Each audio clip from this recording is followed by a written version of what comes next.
5 राज्यों में होने वाले विधानसभा चुनाव को लेकर पहले ही बीजेपी की मुश्किलें कम होने का नाम नहीं ले रही। 5 राज्यों में बीजेपी सत्ता में आने के लिए हर संभव कोशिश कर रही है, लेकिन अब बीजेपी के लिए इन 5 राज्यों के अलावा दिल्ली में होने वाले एमसीडी चुनावों में जीत हासिल करना मुश्किल होता नजर आ रहा है। क्या है इसका कारण, देखेंगे इस खास रिपोर्ट में।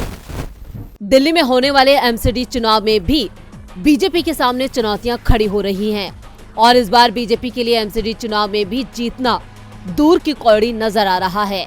ऐसा इसलिए क्योंकि असदुद्दीन ओवैसी की पार्टी AIMIM इस साल होने वाले एमसीडी चुनाव में 70 सीटों पर चुनाव लड़ने की तैयारी कर रही है। इसके साथ ही BSP भी इस बार दिल्ली नगर निगम का चुनाव जोर शोर से लड़ेगी।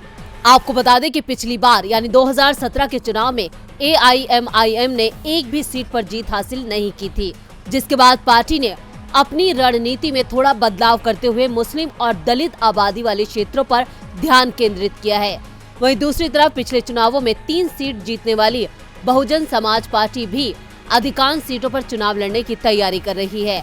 नगर निकाय चुनाव अप्रैल में 272 वार्डों में होने हैं।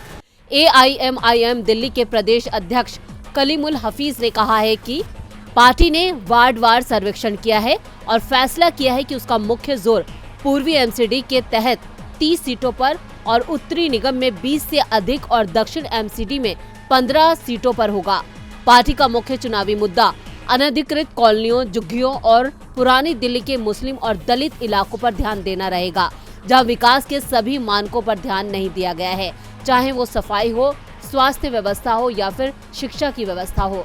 मुसलमानों को मौजूदा राजनीतिक दलों आप और बीजेपी ने हिस्सेदारी और भागीदारी दोनों से वंचित कर दिया है। बता दें कि पार्टी ने 2017 में 9 सीटों पर चुनाव लड़ा था, लेकिन अपना खाता तक नहीं खोल सकी थी। महाराष्ट्र, गुजरात और कर्नाटक में स्थानीय निकाय चुनावों में सफलता मिलने से उत्साहित ओवैसी अब दिल्ली में अपनी पार्टी का विस्तार करने की कोशिश करते नजर आ रहे हैं। अब BSP और AIMIM के मैदान में उतरने से बीजेपी के लिए मुकाबला और मुश्किल हो गया है। DB लाइव की रिपोर्ट।